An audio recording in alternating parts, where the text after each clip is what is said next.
Dan kita akan masuk insya Allah pada kesempatan ini langsung ke hadis nomor 130, urutan dari awal kita belajar tentunya, yaitu karunia Allah terhadap nabinya. N-nya besar kata ganti Allah, Ayyub alaihissalam. Maksudnya Nabi Allah, Ayyub alaihissalam. Bunyinya adalah, dan hadis ini adalah hadis yang sahih dari Abu Hurairah radhiyallahu anhu, bahwa Rasulullah sallallahu alaihi wasallam bersabda, "Bainama Ayyubu yagtasilu uryanan, kharra alaihi rijlu jaradin min dhahab, faja'ala yahthi fi thawbihi, fanada rabbuhu ya Ayyub, alam akun agnaituka amma tara? Qala bala ya Rabbi, walakin la ghinan li an barakatika." Artinya, dan hadis ini sahih riwayatkan Bukhari dan juga An-Nasa'i. Kata Nabi Muhammad SAW, ketika Ayub mandi dengan telanjang, kaki belalang emas jatuh di depannya. Maka dia memasukkannya ke dalam pakaiannya. Lalu Rabb-nya berseru, "Wahai Ayub, bukankah aku telah mencukupkanmu dari apa yang kamu lihat?" Dia menjawab, "Benar, wahai Rabbku, tetapi aku tidak bisa merasa cukup dari berkahmu." Hadis ini teman-teman sekalian tentu butuh penjabaran agar bisa lebih dimahami atau lebih difahami insyaAllah. Dan kita akan coba mengorek insyaAllah. Ada 3 buah mutiara yang sangat mahal yang diambil dari hadis ini. Yaitu yang pertama, tentang bolehnya orang mandi dengan tidak menggunakan pakaian. Tentu di sebuah tempat yang aman dari mata-mata manusia. Dan ini ada adab-adab juga dalam Islam tentang masalah mandi. Ya. Kemudian yang kedua adalah kisah Nabi Ayyub alaihissalam itu sendiri. Siapa dia? Kemudian bagaimana kisahnya sebenarnya diceritakan dalam Al-Quran. Dan juga hadis Nabi alaihi salatu wassalam. Kemudian yang ketiga adalah tentang masalah bolehnya tamak terhadap rahmat Allah subhanahu wa ta'ala, atau berharap lebih dari apa yang sudah Allah subhanahu wa ta'ala berikan. Dan insya Allah kita akan bahas juga poin itu. Yang pertama teman-teman sekalian dari hadis ini adalah tentang masalah mandi. Dan ini bagian daripada syariat Islam. Bagaimana kita dianjurkan untuk mandi. Dan ada mandi yang wajib, ada mandi yang sunnah. Dan mandi yang wajib seperti misalnya mandi wajib bagi laki-laki dan perempuan selepas junub. Baik itu berhubungan biologis ataupun yang lainnya. Seperti misalnya mimpi. Karena kita sudah tahu mandi junub wajib walaupun dia melalui mimpi. Termasuk juga bagi wanita. Makanya dalam sebuah riwayat Bukhari dijelaskan, seorang wanita bertanya mengatakan, "Ya Rasulullah, sesungguhnya Allah tidak malu menjelaskan kebenaran. Maka aku ingin bertanya, apakah seorang wanita bila dia mimpi junub, dia juga wajib mandi?" Kata Nabi SAW, "Iya, bila dia menemukan kemaluannya basah." Berarti memang ini sebuah hukum dan bukan sesuatu yang aib ataupun rancuh untuk dibahas. Karena setiap muslim dan muslimah wajib mengetahuinya. Bahkan di dalam sunnah Nabi SAW dirincikan tentang tata caranya. Bagaimana mandi junub itu, mencuci telapak tangan, mencuci kemaluan sampai bersih. Kemudian uduk seperti uduk sholat. Lalu mengambil air dan meletakkan di sisi kanan kepala sehingga terasa bagian kulit kepala tersentuh. Baru kemudian menyiram sisi kanan dan seluruh tubuh. Tentu lebih baik kalau seseorang menyempurnakan dengan menggunakan zaman kita sekarang sampo, sabun, lebih mewangikan dirinya. Dan Allah subhanahu wa ta'ala, saudaraku seiman, memberikan kepada kita perasaan, rasa gerah. Dan gerah itu membuat kita tidak nyaman pada saat kita keringatan misalnya. Dan bagaimana sebaliknya pada saat kita mandi kita merasakan sangat segar. Ya. Fresh terasa ya. Maka itu adalah sebuah fitrah atau sesuatu yang alami, di mana sebenarnya seseorang tahu kalau dia mandi dia akan segar, ya. Dan ada juga mandi wajib yang lain seperti mandi Jumat bagi laki-laki, mandi suci setelah haid dan nifas bagi perempuan. Ya, tapi ini terkhususkan ya di setiap jenis kelamin ini. Kalau tadi yang pertama mandi junub untuk keduanya tentunya. Kemudian juga ada mandi yang sunnah pada saat seseorang ingin merawat tubuhnya yang Allah Subhanahu wa taala amanahkan. Anda tentu tidak asing lagi bagaimana Anda tahu jenazah dimandikan. Kenapa jenazah dimandikan? Padahal jenazah itu sebentar lagi dia akan masuk ke tanah dan kita tahu seseorang yang kita kalau masih hidup tersentuh tanah pun bisa mengotori pakaian kita atau tubuh kita pun berbekas dengan tanah tersebut, apalagi kalau tanah itu tanah liat misalnya atau tanah yang basah ya. Tanah kering aja tetap saja bisa menodai baju ataupun tubuh kita. Tapi subhanallah kita mandikan jenazah tersebut. Bahkan sunnahnya dimandikan mirip seperti mandi junub tadi. Digosok seluruh tubuhnya, bahkan ada diwudukan semampunya, dibersihkan kotoran dari tubuhnya, menggunakan wangi-wangian. Sunnahnya adalah daun bidara atau boleh diganti zaman sekarang dengan sabun, sampo ya. Kemudian dibungkus dengan kain kafan yang baru, yang bersih dan dianjurkan warna putih. Karena memang dia akan dikembalikan kepada pemiliknya. Allah Subhanahu wa ta'ala sebagaimana kita sudah dipinjamkan jasad ini juga akan diambil kembali oleh sang pencipta Allah Subhanahu wa ta'ala. Maka setiap muslim wajib memahami tentang masalah itu. Bahkan hampir semua buku-buku fikih menjelaskan kalau sudah masuk dalam bab jenazah, maka dijelaskanlah tentang masalah tata cara ya, memandikan jenazah tersebut. Kemudian teman-teman sekalian juga kalau seseorang hanya sekedar niat ingin merawat secara umum, dibolehkan dia mandi.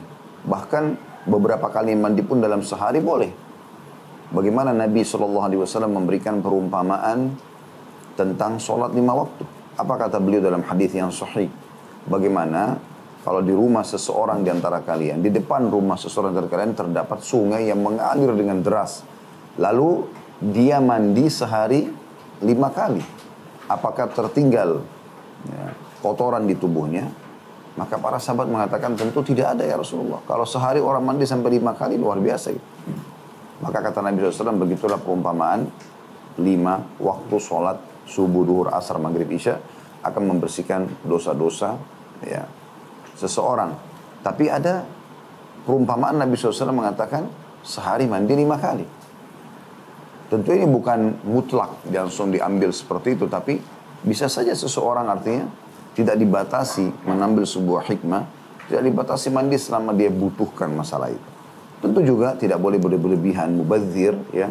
Dalam arti kata terlalu banyak menggunakan air, seperti misal teman-teman kalau lagi mandi atau wudu, termasuk hal yang harus diperhatikan adalah tidak boleh orang tabzir, mubadzir.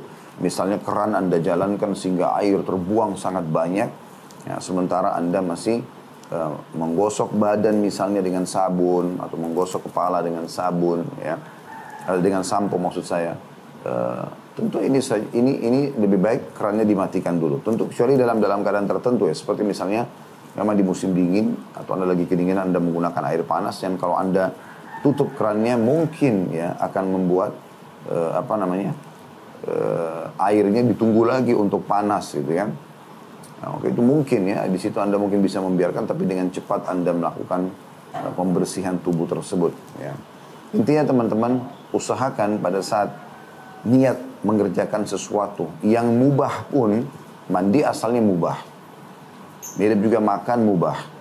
Tetapi dia bisa menjadi sunnah kalau Anda niatkan untuk ya, mematuhi Allah Subhanahu wa ta'ala misalnya, atau merawat tubuh yang Allah SWT amanahkan, makan karena untuk memberikan hak tubuh kita, semua itu, atau menggunakan pakaian karena perintah Allah SWT, maka dia dari mubah menjadi sunnah, dan itu bisa menjadi pahala, sebagaimana dijelaskan oleh Syekh Abu Bakar Jazair rahimahullah di dalam buku beliau Minhajul Muslim.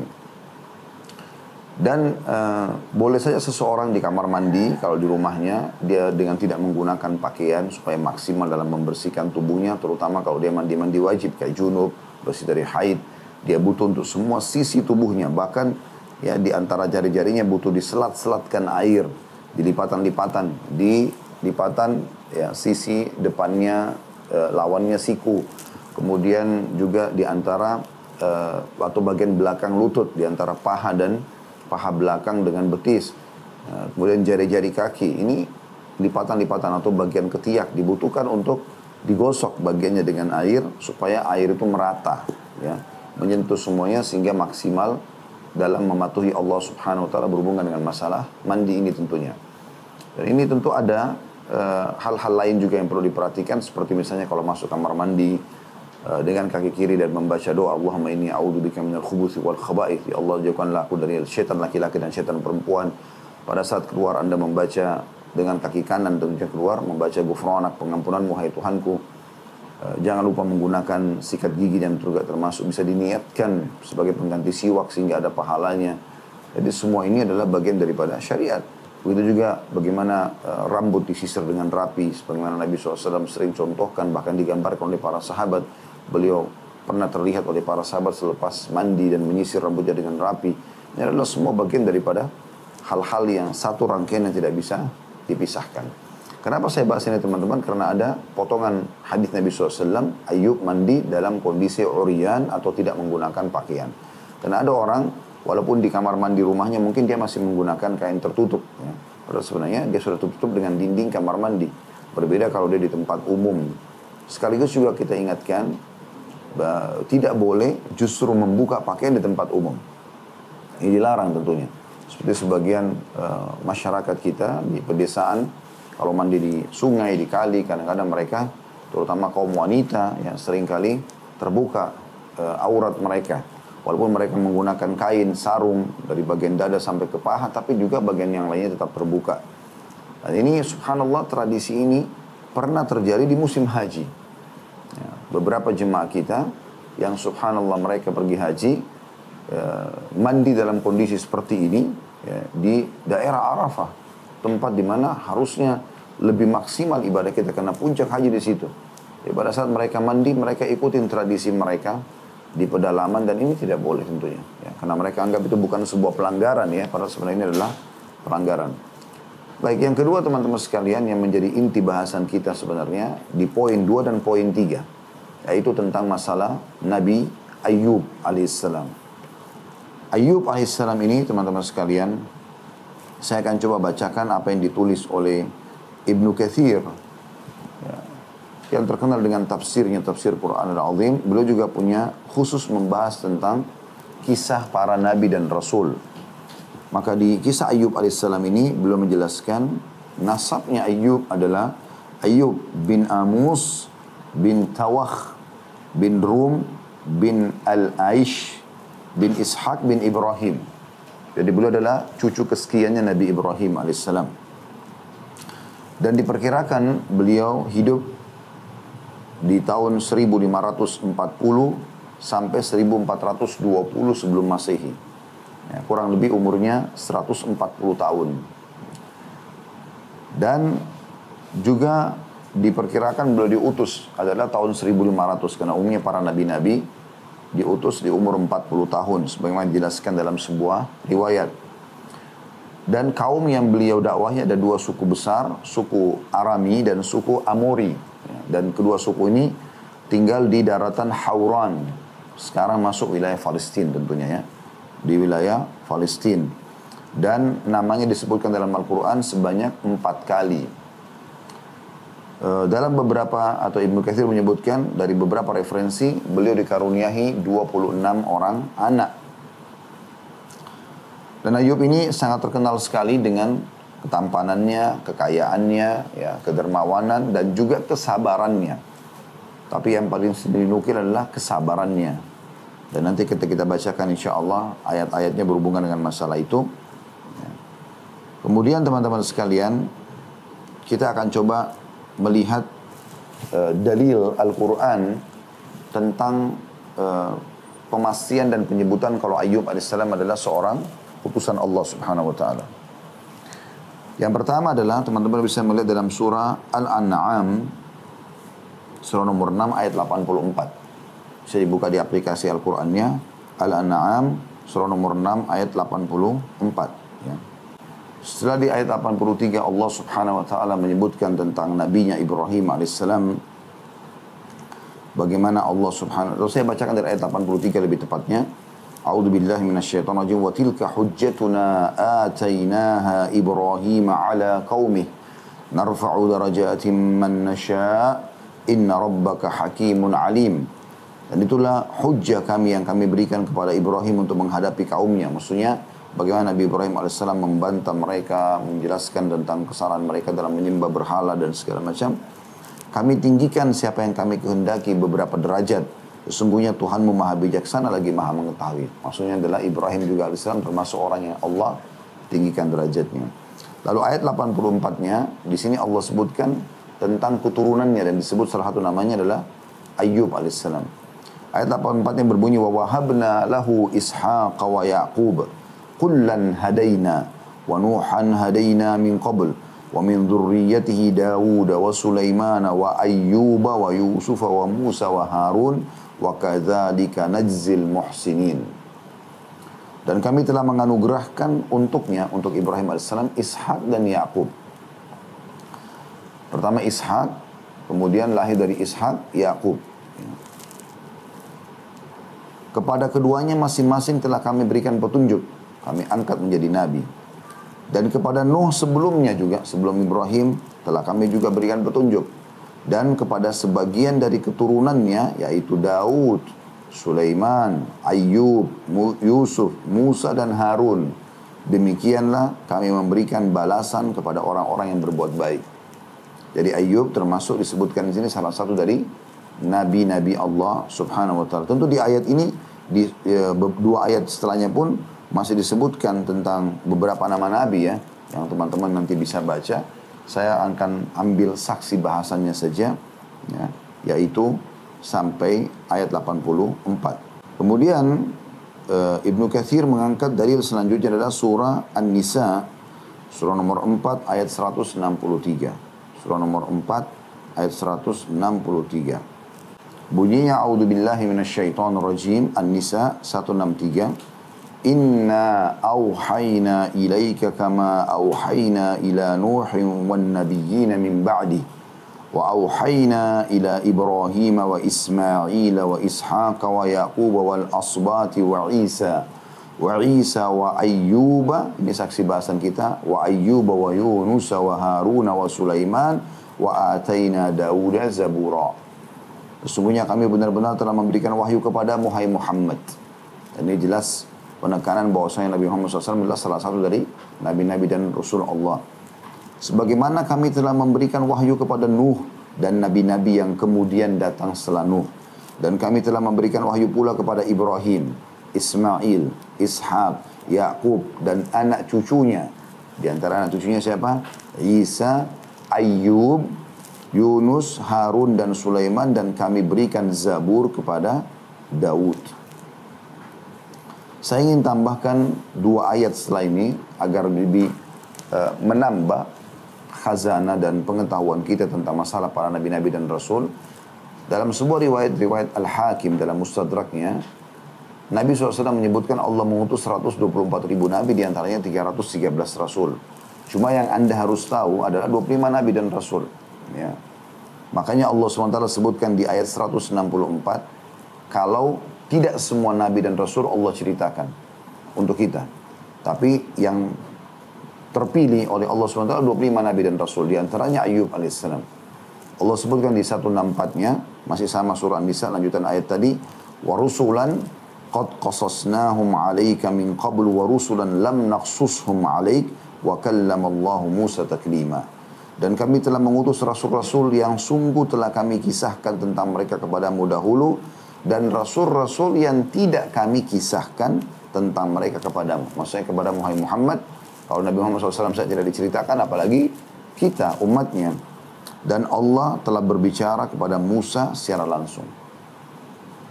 Lalu di 165-nya Allah pastikan tentang fungsi para nabi dan rasul itu.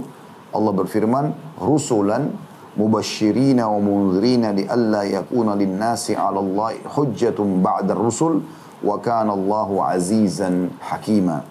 Artinya, mereka kami utus, kata Allah, selaku rasul-rasul pembawa berita gembira dan pemberi peringatan agar supaya tidak ada alasan bagi manusia membantah Allah sesudah diutusnya rasul-rasul itu, dan Allah maha perkasa lagi maha bijaksana. Jadi ada fungsi di sini mubashir, pembawa berita gembira. Maksudnya bagi orang-orang yang beriman dengan pahala-pahala, janji-janji Allah, juga dengan surga di akhirat nanti, dan juga munzir, pemberi peringatan kepada orang-orang yang melakukan pelanggaran-pelanggaran agar mereka segera berhenti bertaubat, karena kalau tidak akan ada hukuman neraka. Serta di sini dikatakan bahwasanya agar tidak ada lagi bantahan dari manusia kepada Allah Subhanahu wa taala. Artinya tidak bisa lagi mereka mengatakan di hari kiamat nanti, oh engkau tidak mengutus kepada kami ya Allah. Nah, seperti itu kurang lebih. Ya. Jadi ini teman-teman sekalian yang disebutkan di ayat yang kedua ya. Kemudian Ibnu Katsir rahimahullah mengangkat sebuah peta ya tentang lokasi di buku beliau, kira-kira titik di mana Nabi Ayyub alaihissalam diutus. Jadi itu kurang lebih ya berada di daerah sekarang di sebelah Danau Tiberias ya. Dan Tiberias ini berada di Palestina sekarang, yang diambil oleh orang-orang Yahud ya. Semoga Allah menyelamatkan kaum muslimin dan juga mengembalikan kaum muslimin bisa menguasainya ya. Anda bisa lihat di layar, insya Allah ada petahnya, denahnya ya. Jadi di peta itu bisa dilihat ada sungai Tiberias ya.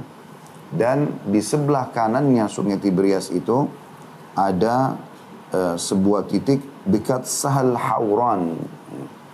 Disitulah kurang lebih lokasi dakwanya Nabi Ayyub alaihissalam ya. Dan tidak jauh juga dari ibu kota Syria yaitu Damaskus ya.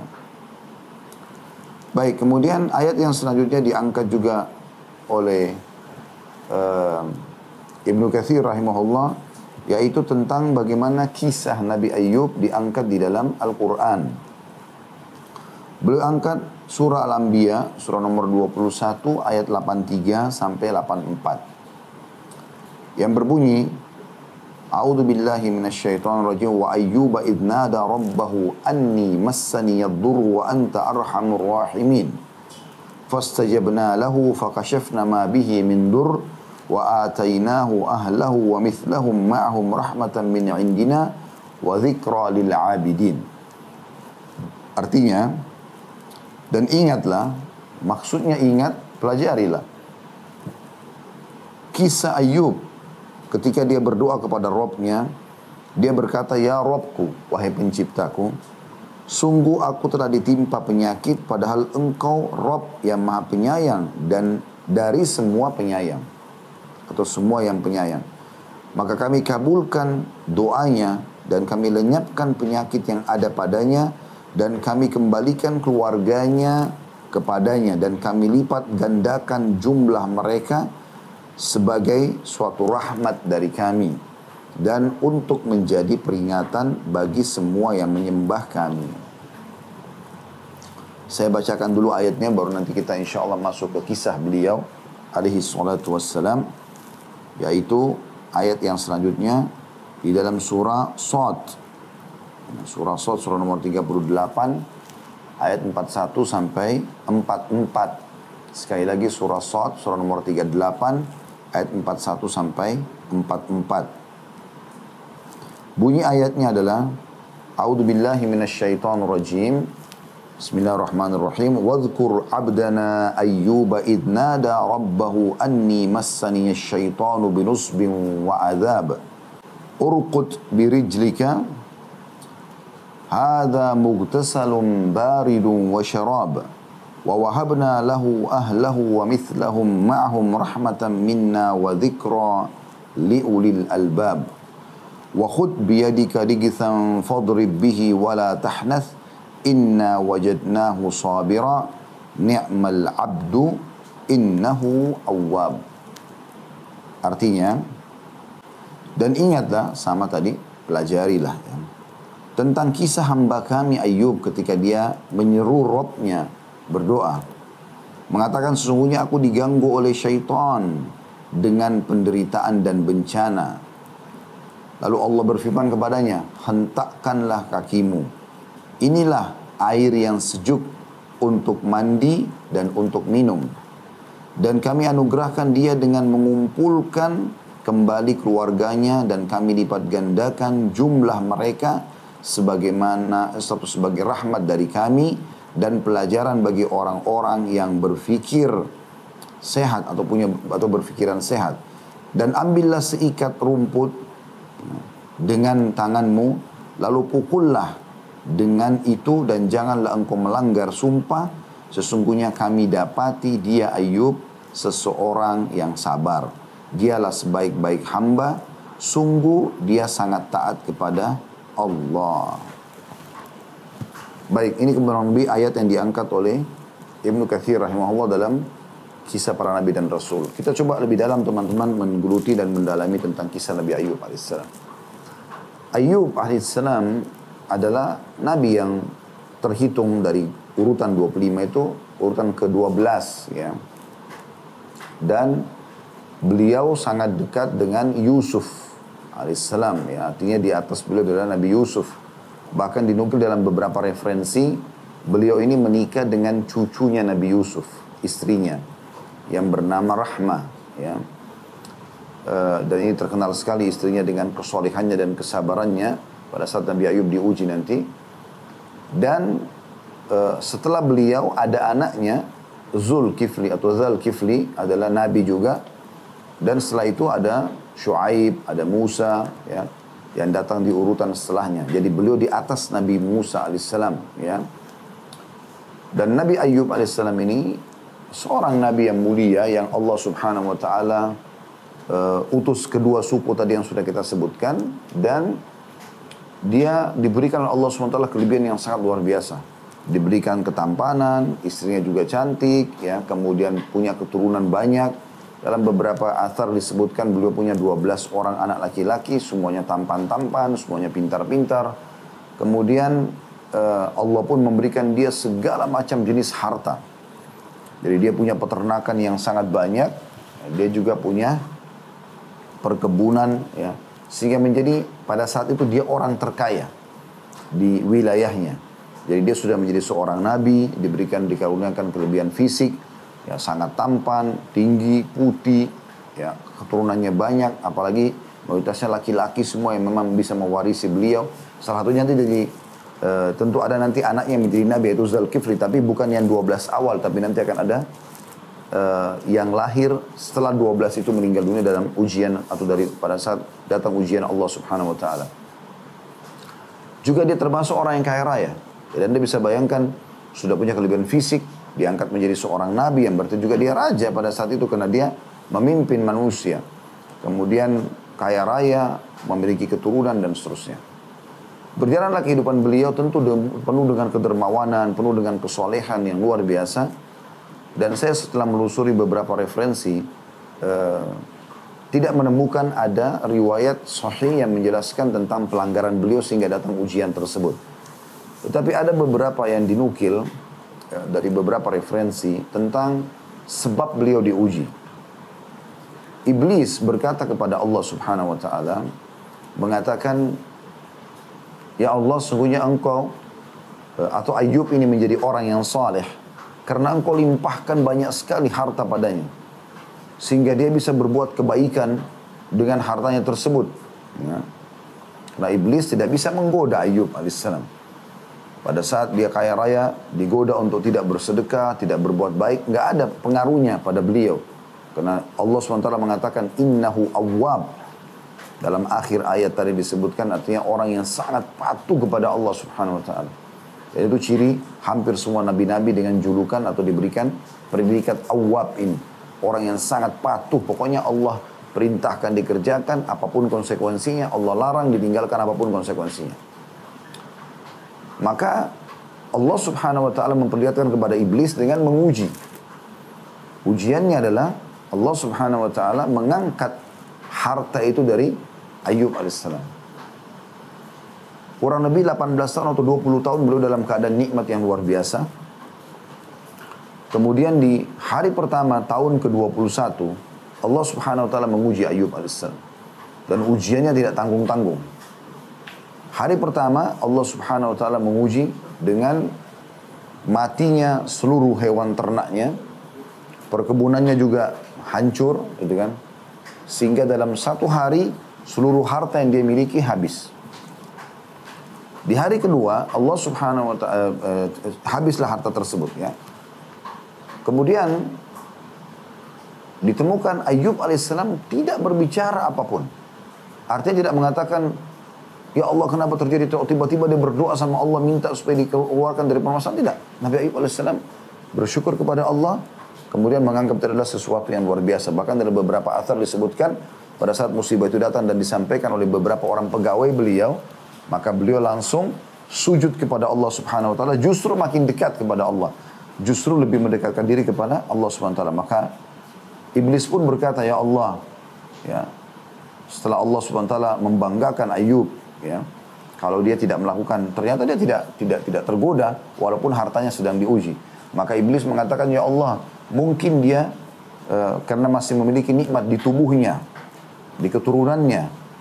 Maka Allah pun mencoba Nabi Ayub AS dengan penyakit yang sudah kita dengar, tentunya kusta, yang membuat seluruh tubuhnya, dalam beberapa dinukil dari tafsir Ibnu Katsir pada saat menjelaskan tafsir ayat ini, dinukil beberapa athar bahwasanya seluruh tubuhnya kena, dan dikatakan dalam buku itu pun bahwasanya beliau termasuk orang yang pertama kena cacar air, sehingga tidak ada tubuhnya kecuali semuanya kena dari kepala sampai kaki. Yang hanya aman adalah lidahnya yang digunakan berzikir dan hatinya juga yang membuat dia masih bisa hidup. Selebihnya semuanya kena penyakit ini dan menular, ya, atau membuat orang, sebenarnya bukan menular tapi membuat orang khawatir tertular. Karena terbukti beliau tidak menulari siapapun gitu. Nah pada saat itu teman-teman sekalian, ke-12 anaknya pun yang laki-laki tadi lagi makan di bawah sebuah ruangan. Dengan hikmah Allah subhanahu wa ta'ala, rubuh bangunan tersebut lalu mati semuanya. Maka dalam hitungan hari saja, ya, tiba-tiba semuanya hilang dari beliau alaihissalatu wassalam. Hilang seluruh hartanya, jadi miskin tiba-tiba. Hilang kesehatannya, ketampanannya karena penyakit yang luar biasa sehingga membuat tubuhnya mengurus dan juga orang pada meninggalkan dia. Didukil oleh Ibnu Katsir, hanya 3 orang yang tinggal bersama Ayub, ya, maksudnya yang masih sering bertemu. Yang satu ini adalah istrinya yang terus patuh, ya, yang bernama Rahmat tadi saya katakan, cucu Nabi Yusuf alaihissalam, tetap bertahan dengan Nabi Ayub alaihissalam dan mengurus suaminya segala sesuatunya. Dan ada 2 orang saudara terdekatnya, ya, tapi ini karena ada nama-nama yang disebutkan dari riwayat Israiliyat, saya tidak sebutkan. Intinya ada 2 saudaranya yang memang sering bolak-balik menemaninya, ya, atau bolak-balik menanyakan kabarnya. Dan pada saat melihat keadaan Ayub alaihissalam dalam kondisi seperti itu, Nabi Ayub alaihissalam tidak berkeluh kesah sama sekali. Beliau dengan tenangnya tetap saja sabar. Tahu ini cobaan dari Allah subhanahu wa ta'ala. Ini luar biasa gitu. Sampai ada istilah sering disebutkan oleh orang-orang bijak, sabarlah sebagaimana sabarnya Ayub. Atau sabar Ayub. Terkenal dan kesabarannya luar biasa. Allah subhanahu wa ta'ala uji, dia nggak cari tahu lagi sebabnya. Tugas dia sabar. Dan diterima sama dia. Ini pelajaran yang luar biasa. Makanya Allah mengatakan, dari kehidupan Ayub ada pelajaran bagi ulil albab. Orang yang cerdas, yang punya akal sehat. Bagaimana Allah subhanahu wa ta'ala menguji. Dan itu bukan karena kekuatan iblis, bukan dengan yang lainnya. Walaupun di sini, ya, Nabi Ayub menyadari. Makanya Nabi Ayub mengatakan tadi dalam ayat yang kita bacakan, sesungguhnya syaitan telah, ya, menggangguku dengan penyakit dan cobaan seperti ini. Dari syaitan memang penyebabnya. Nabi Ayub SAW tahu masalah itu. Tapi beliau menerima dan tidak berkeluh kesah. Tetap dia jalani kehidupan. Bahkan dalam sebuah athar disebutkan juga, kalau istrinya sempat setelah 18 tahun ujian itu berlalu, mengatakan, wahai Nabi Allah, kenapa engkau tidak minta supaya Allah mengangkat penyakit ini? Maka Nabi Ayub AS bertanya pada istrinya, berapa tahun dulu kita mendapatkan nikmat? Kata istrinya 20 tahun. Kata Nabi Ayub SAW, berapa lama sekarang kita diuji oleh Allah? Kata istrinya 18 tahun. Nabi Ayub mengatakan, saya masih malu untuk minta kepada Allah. Artinya belum berimbang antara nikmat sama cobaan tersebut. Kemudian teman-teman sekalian, di saat lagi genting-gentingnya permasalahan tersebut, ya ini bukan waktu 1-2 hari ya, sangat luar biasa. Tiap saat di semua sisi tubuhnya keluar cairan, ya, yang baunya tidak sedap, ya, kemudian juga membuat dia ditinggalkan oleh masyarakatnya sehingga dia tidak bisa menyampaikan agama Allah, tidak ada harta. Jadi makanan pun hanya diantar oleh 2 saudaranya tadi, secukupnya yang mereka bisa. Nah, istrinya pernah merasa perlu ada makanan yang bergizi yang baik, maka terpaksa dia bekerja. Bahkan dalam beberapa disebutkan Ibnu Katsir sempat menjadi pembantu di rumah beberapa orang yang tadinya adalah mad'unya, orang-orang yang didakwahi. Tapi akhirnya mereka memberhentikan istri Nabi Ayub alaihissalam bekerja karena mereka khawatir jangan sampai istrinya membawa penyakit itu yang dikhawatirkan menular kepada mereka. Seperti itu kurang lebih. Maka dia pun akhirnya berijtihad, istrinya ini menjual rambutnya. Begitu disebutkan dalam beberapa athar, menjual rambutnya. Entah rambut ini dijual untuk apa, saya kurang tahu. Tapi yang jelas, dia menjual rambutnya. Ada athar yang menyebutkan sekali dan menyatakan 2 kali. Untuk supaya bisa dipakai uangnya membeli makanan yang baik, yang layak. Yang setelah sekian tahun mereka lalui kehidupan cuma makan makanan yang pas-pasan. Bahkan kadang-kadang cuma sehari mungkin sekali makan saja gitu. Tanpa menyampaikan kepada Nabi Ayub alaihissalam. Maka dia pun dalam athar atau riwayat ini membawa makanan yang enak. Nabi Ayub alaihissalam tanya, dari mana engkau menemukan makanan yang semewah ini? Sementara Nabi Ayub alaihissalam tahu, kita tidak pernah bertahun-tahun dapat makanan seperti ini. Nabi Ayub ingin tahu. Maka akhirnya istrinya pun mengaku kalau menjual rambutnya. Dalam athar itu disebutkan beliau membuka jilbabnya dan ternyata terlihat rambutnya tidak ada. Maka Nabi Ayub SAW pun marah pada saat itu. Marah gitu. Artinya tidak dibutuhkan ini. Dan beliau sempat bersumpah akan mencambuk istrinya dengan 100 cambukan. Ya, artinya dia menyebutkan seperti dan dia bersumpah atas nama Allah. Mengatakan, ya, saya bersumpah akan mencambukmu dengan perbuatan ini. Dalam riwayat yang lain atau athar yang lain disebutkan bahwasanya iblis menjelma jadi seorang tabib yang minta izin dari istri Ayub untuk masuk, ya, atau memberikan obat kepada Nabi Ayub supaya Nabi Ayub sembuh. Seperti itulah.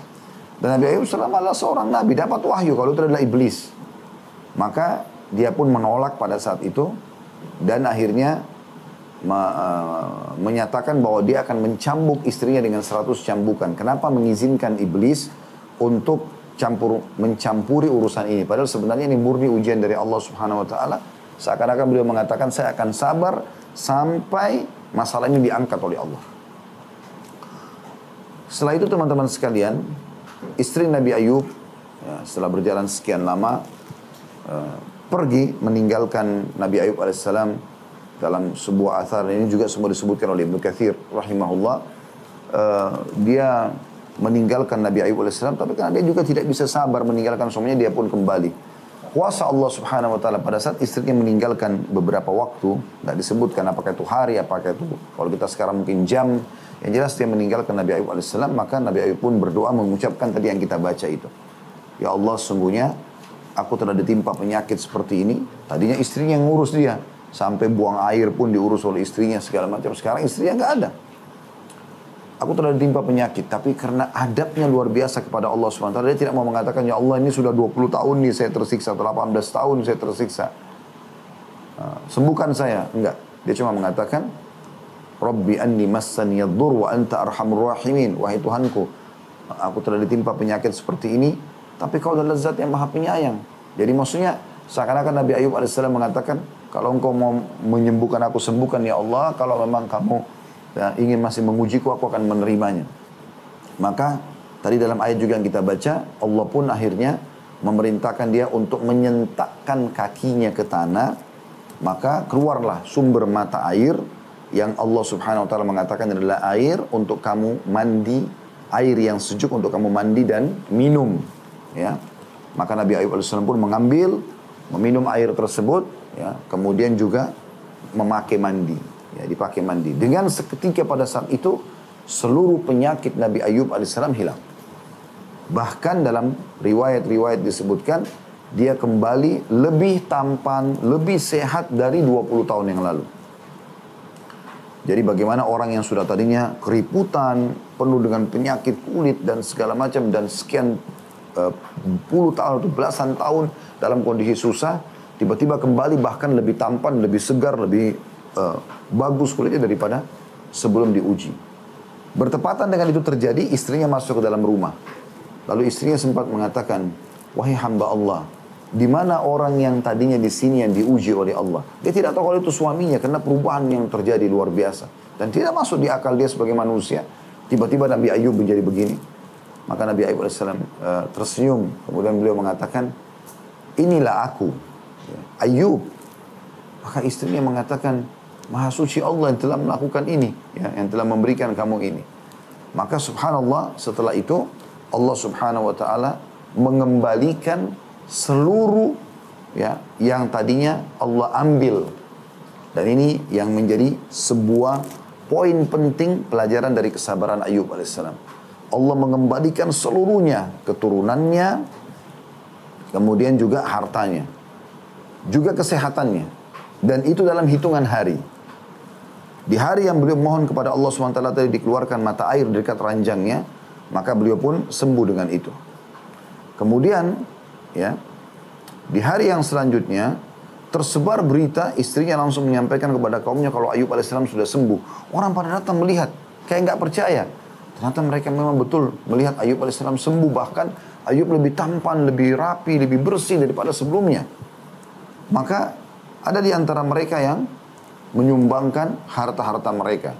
Dalam sebuah riwayat yang lebih kuat daripada ini menyebutkan tentang Nabi Ayub alaihissalam punya, masih ada lahan dia, ya, yang tadinya kena hama atau habis, ya, diuji oleh Allah SWT peternakan dan perkebunannya.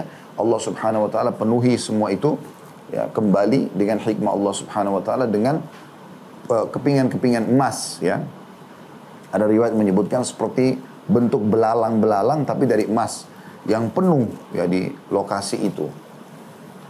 Kemudian Nabi Ayub alaihissalam pun kembali menjadi kaya.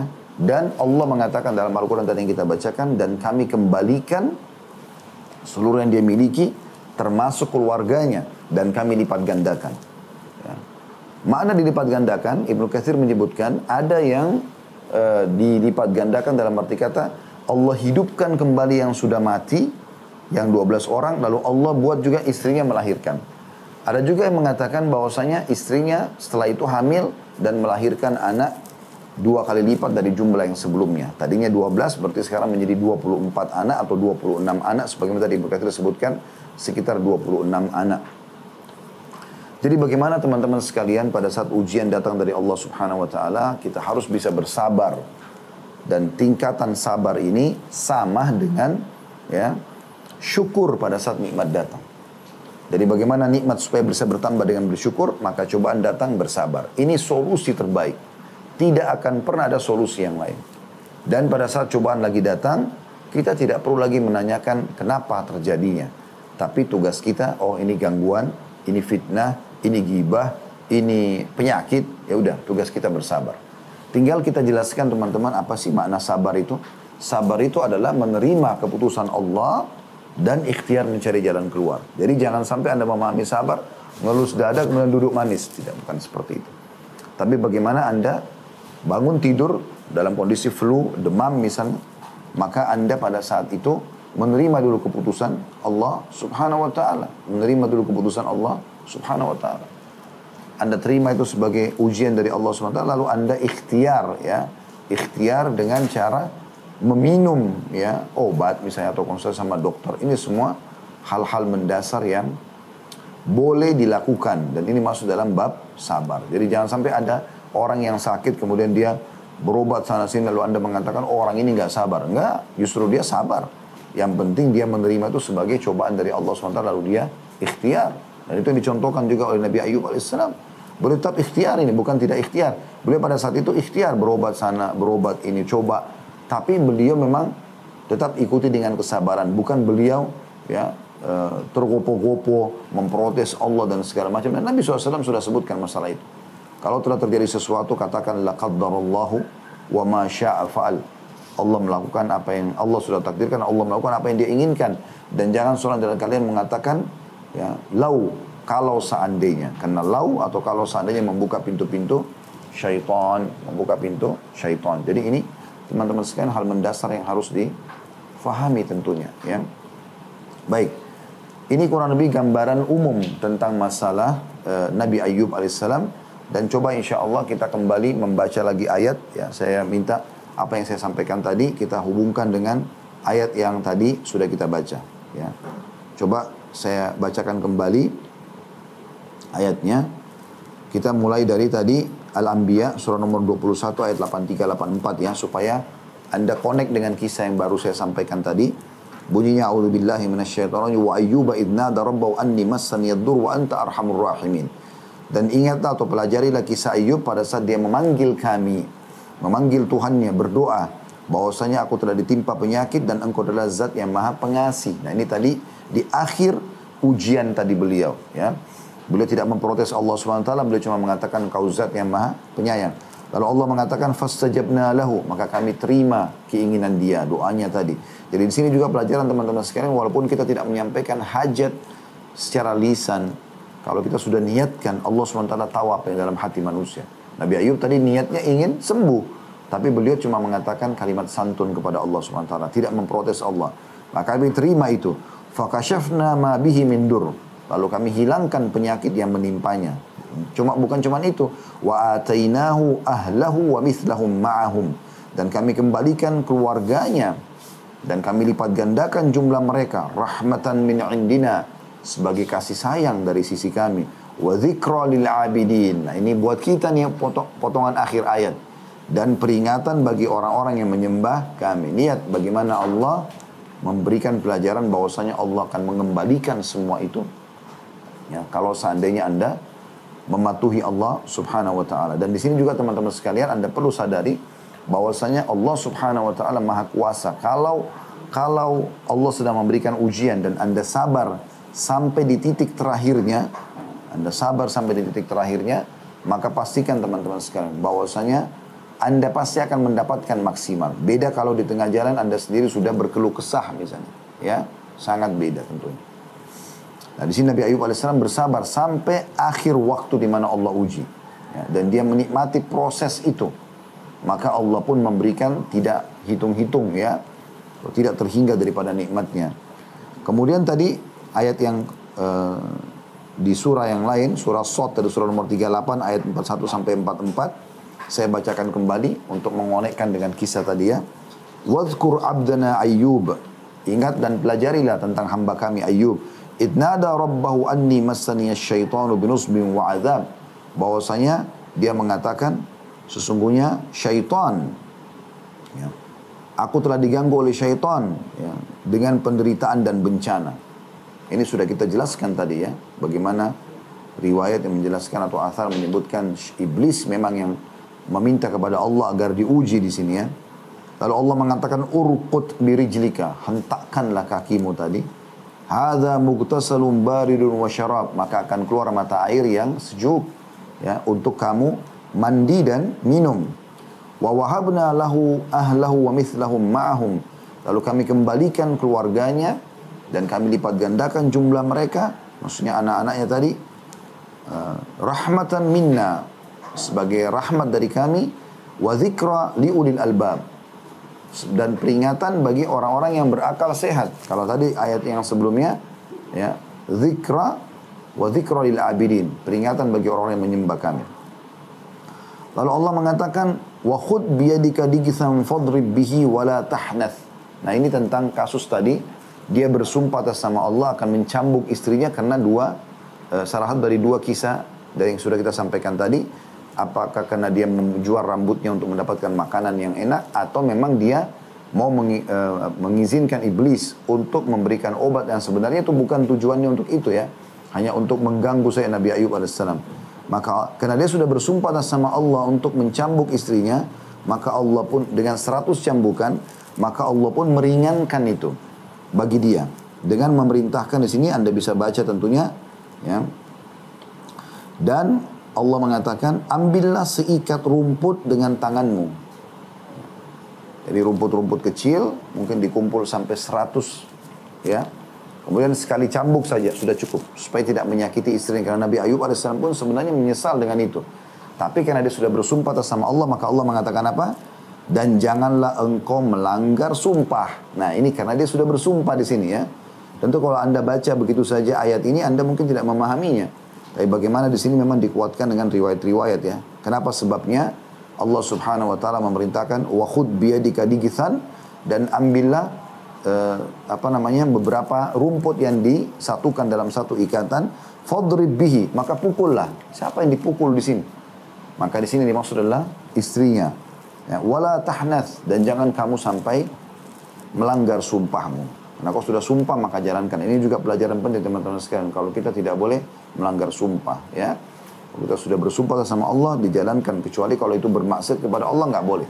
Kita harus bayar kafarahnya, dendahnya, ya. Kemudian kita tebus ya dengan berpuasa 3 hari berturut-turut, atau tentunya memberikan makan 10 orang atau pakaian diberikan kepada mereka. Lalu Allah mengatakan inna wajadnahu sabira, kami benar-benar mendapatkan dia sabar, ni'mal abdu innahu awwab, dia sebaik-baik hamba dan dia sangat patuh pada Tuhannya. Jadi ini kisah tentang Nabi Ayub alaihissalam. Kemudian ada sebuah riwayat ya juga yang menyebutkan yang tadi saya sempat singgung di awal-awal, kalau Nabi Ayub diuji oleh Allah SWT bukan karena beliau berbuat dosa. Ya. Kalau di alam kita, manusia biasa, ya, cobaan-cobaan yang datang, musibah-musibah kena dosa. Tapi di alam nabi-nabi, tidak harus itu sebuah dosa. Murni cobaan saja. Itu dinukil dalam sebuah riwayat. Ya. Dalam sebuah hadis dikatakan, bahwasanya Nabi SAW bersabda, diriwayatkan oleh Anas bin Malik radhiyallahu anhu, diangkat juga oleh Ibnu Katsir dalam kisah nabi-nabi ini. Inna Nabi Allah Ayyub labitha bihi bala'uhu thamaniyata atau thamaniya asyrata sana. Sesungguhnya Nabi Allah Ayyub telah sabar atau telah melalui ujian dari Allah itu 18 tahun. Farafadahul qarib wal ba'id, maka orang-orang yang dekat dan jauh semuanya pada menolaknya dan menjauh darinya. Illa rajulaini min ikhwanihi kana min akhassi ikhwanihi bihi. Kecuali ada 2 saudara terdekatnya yang paling dekat dengan dia yang tetap datang mengunjunginya. Jadi saya bilang ada 3 orang yang mengunjunginya ya. Atau yang 2 orang mengunjungi dan 1 istrinya bersama beliau. Kana yagduwani ilaihi wa yaruhan. Jadi mereka datang di pagi hari menjenguknya dan juga di malam hari. Termasuk membawa makanan. Faqala ahaduhuma li sahibihi. Setelah sekian tahun melakukan itu, maka salah satu dari 2 orang ini berkata pada temannya, Ta'lam, apa kau tahu? Wallahi, demi nama Allah, laqad aznaba ayyuba dhanban ma aznabahu ahadun minal alamin. Ini ujian datang ini karena Nabi Ayyub ini telah melakukan dosa yang belum pernah satupun orang di muka bumi ini lakukan dosa itu. Jadi dia menerka-nerka sebenarnya. Qala lahu sahibuhu wa madza? Maka temannya berkata, saudaranya yang satu mengatakan, apa dosa apa itu? Qala mundu thamaniya asyrata sana lam yarhamhu rabbuhu fayakshifu ma bihi. Ketahuilah sudah 18 tahun Tuhannya menguji seperti ini. Jadi ceritanya ini terjadi setelah 18 tahun baru keduanya ini salah satunya curiga gitu, ya. Maka dia pun berkata, lihat aja buktinya 18 tahun Tuhannya menguji dan tidak mengangkat permasalahannya ini. Falamma raha ilaihi lam yasbir ar-rajul hatta dzakara dzalika lahu. Pada saat mereka lagi berdua datang ke rumah Nabi Ayyub, maka salah satu tadi yang mendengarkan informasi dari temannya yang menuduh itu atau saudara yang menuduh tidak bisa sabar lalu menceritakan kepada Nabi Ayyub alaihissalam. Faqala Ayyub, maka Nabi Ayyub pun berkata, la adri ma taqul.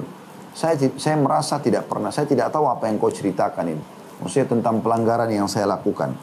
Ghaira anna Allah azza wa jalla ya'lamu anni kuntu amurru 'ala ar-rajulaini yatanaza'an.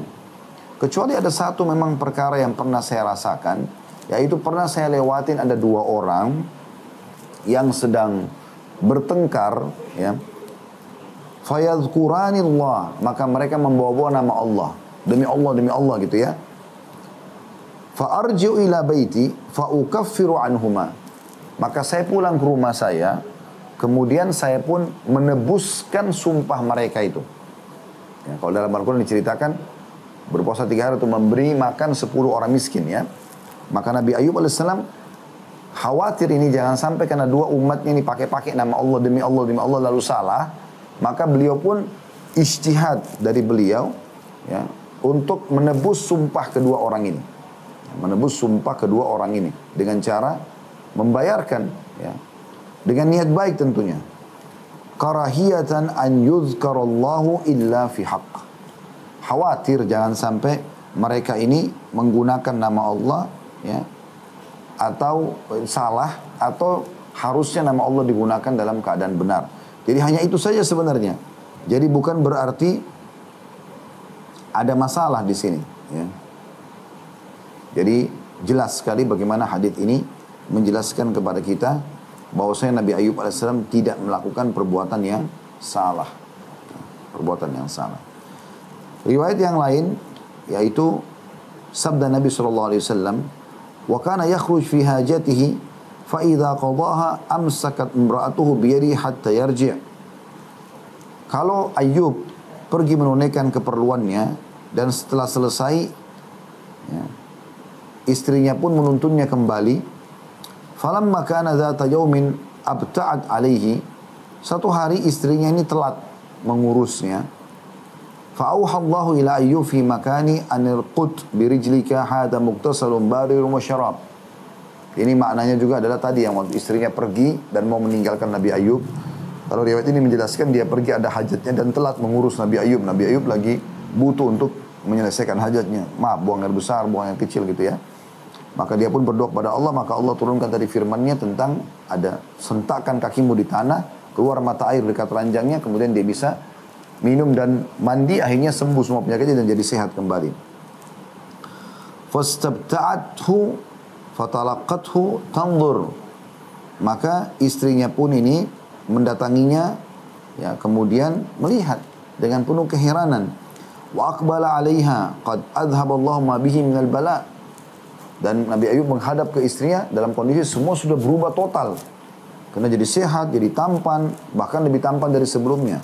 Wa huwa ala ahsan ma kan. Dia jadi dalam kondisi yang sangat baik. Falamma ra'athu qalat ay barakallahu fik. Har ra'aita nabiyallahi hadzal mubtali? Maka istrinya mengatakan, semoga Allah memberkahimu. Apakah kau lihat Nabi Allah di sini yang diuji sama Allah? Maksudnya dia Nabi Ayub, dia tanya pada suaminya. Fawallahil qadiru ala dhalik. Ma ra'aitu rajulan ashbaha bihi minka idh kana sahihan. Sesungguhnya Allah mampu melakukan apapun itu, kata istrinya. Dan aku tidak melihat seorang laki-laki yang mirip sekali dengan dia kecuali kamu. Kemana Nabi Allah di sini diuji sama Allah? Dan dia mirip sekali dengan kamu pada saat dia dulu sehat. Maka Nabi Ayub mengatakan, fa inni ana huwa. Akulah dia. Dia bilang sama istrinya, akulah dia. Ya. Dan ini kata Ibnu Katsir, riwayatnya mauquf sebenarnya, sampai ke sahabat saja. Bukan kepada Nabi SAW ya. Tapi ini adalah riwayat yang disahihkan. Kemudian riwayat yang lain juga Nabi SAW mengatakan, lamma afallahu Ayyub alaihissalam amtara alaihi jaradan min dhahab. Pada saat Allah SWT menyembuhkan Nabi Ayyub, maka Allah menurunkan hujan ya, yang terdiri dari belalang-belalang emas. Faja'ala ya'khudhu minhu biyadihi wa yaj'aluhu fi thawbihi. Maka Nabi Ayub pun mengambil dengan tangannya dan juga menampung dengan bajunya. Qala faqila lahu ya Ayyub ama tashba'. Maka Allah pun berkata kepadanya, hai Ayub, tidakkah kau puas? Qala ya Rabbi wa man yashba' min rahmatik. Wahai Tuhanku, siapa yang mau puas dengan rahmatmu? Dalam riwayat lain, kata Nabi SAW, bainama Ayyubun yaktasilu uryanan. Ini riwayat tadi yang ada di buku kita. Pada saat Ayyub yang mandi dalam kondisi telanjang, kharra alaihi jaradu min dhahab. Maka berjatuhanlah ya, di sekitar di tempat dia mandi itu ya, emas yang berbentuk seperti belalang. Faja'ala Ayyub yahsu atau yahthi fi thawbihi. Maka Nabi Ayub pun segera mengambil dan memasukkan di bajunya atau menampung dengan bajunya. Fanadahu rabbuhu azza wa jalla, ya Ayub. Maka Tuhan yang maha tinggi dan maha mulia dan maha tinggi berfirman, wahai Ayub, alam akun agnaituka amma tara? Bukankah aku sudah cukupkan kau terhadap apa yang kau lihat ini? Artinya Allah sudah kembalikan semua kekayaan, keturunan segala macam. Bukankah sudah cukup buat kamu? Qala bala ya Rabbi. Betul wahai Tuhanku. Walakin la gina li an barakatik. Tapi tidak ada ya rasa berlepasku dari keberkahan yang engkau berikan. Artinya aku tetap akan berharap engkau memberikan aku lebih dari rahmatmu. Dan ini menjadi pelajaran kita teman-teman sekalian yang ketiga yang akan kita sebutkan mutiara sebagai penutup, yaitu bolehnya orang tamak terhadap rahmat Allah subhanahu wa ta'ala. Begini maksudnya, pada saat Anda lagi sehat, jauh lebih baik dan lebih afdal Anda memohon kepada Allah agar kesehatan tersebut dipertahankan oleh Allah atau diberikan tambahan.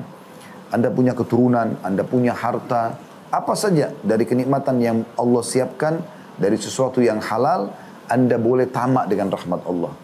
Lihat bagaimana Nabi Ayub AS, Allah sudah berikan harta, lalu Allah uji dia dengan menurunkan ya, hujan dari langit tadi kata Nabi SAW, yang emas dalam bentuk belalang dan banyak. Ini luar biasa gitu.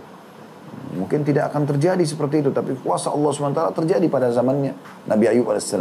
Lalu Allah pun menguji Nabi Ayub, menanyakan, bukankah kau sudah aku penuhi ya Ayub? Semuanya sudah aku berikan. Karena ada beberapa riwayat menyebutkan di tempat dia peternakan dan perkebunannya itu Allah turunkan juga sama itu emas yang banyak itu. Jadi mirip sama ini bentuk belalang. Jadi sudah banyak. Nabi Ayub memiliki emas yang sangat banyak di peternakannya. Ya, dan itu hujan dari langit. Di tempat mandinya turun lagi seperti itu. Maka Nabi Ayub masih mengambilnya. Maka Allah menegurnya mengatakan, hai Ayub, bukankah sudah cukup? Artinya yang saya berikan kamu di sana tempat peternakanmu lebih banyak, sekarang ini lebih sedikit. Maka Nabi Ayub alaihissalam ya diilhamkan Allah SWT untuk menjawab. Jadi bukan membantah tapi mengatakan, ya Allah, aku tidak akan pernah bisa puas dengan rahmatmu. Artinya aku berharap engkau memberikan aku lebih daripada apa yang kau berikan sebagai rezeki. Dan ini dibolehkan ya. Ini pelajaran penting yang bisa kita ambil. Jadi ini teman-teman lebih afdal, lebih baik daripada Anda sudah sakit lalu Anda minta disembuhkan. Itu boleh, tapi ini lebih baik. Begitu juga Anda sudah bangkrut lalu minta diberikan jalan keluar atau terlilit utang baru Anda minta jalan keluar. Sebenarnya lebih baik Anda minta dari awal supaya jangan terjadi semua itu. Ya. Makanya diistilahkan dengan tamak tanda kutip terhadap rahmat Allah subhanahu wa ta'ala. Jadi selalu teman-teman sekalian, ini kembali juga pada hadis Bukhari Muslim, di mana Nabi SAW mengatakan, kenalilah Tuhanmu pada saat kau sedang lapang, maka dia akan kenali kau pada saat kau sedang susah atau sulit. Ya, ini pelajaran yang kita ambil tentunya teman-teman yang sangat penting. Berarti memang seorang mukmin harusnya selalu berharap berada di nikmat Allah subhanahu wa ta'ala.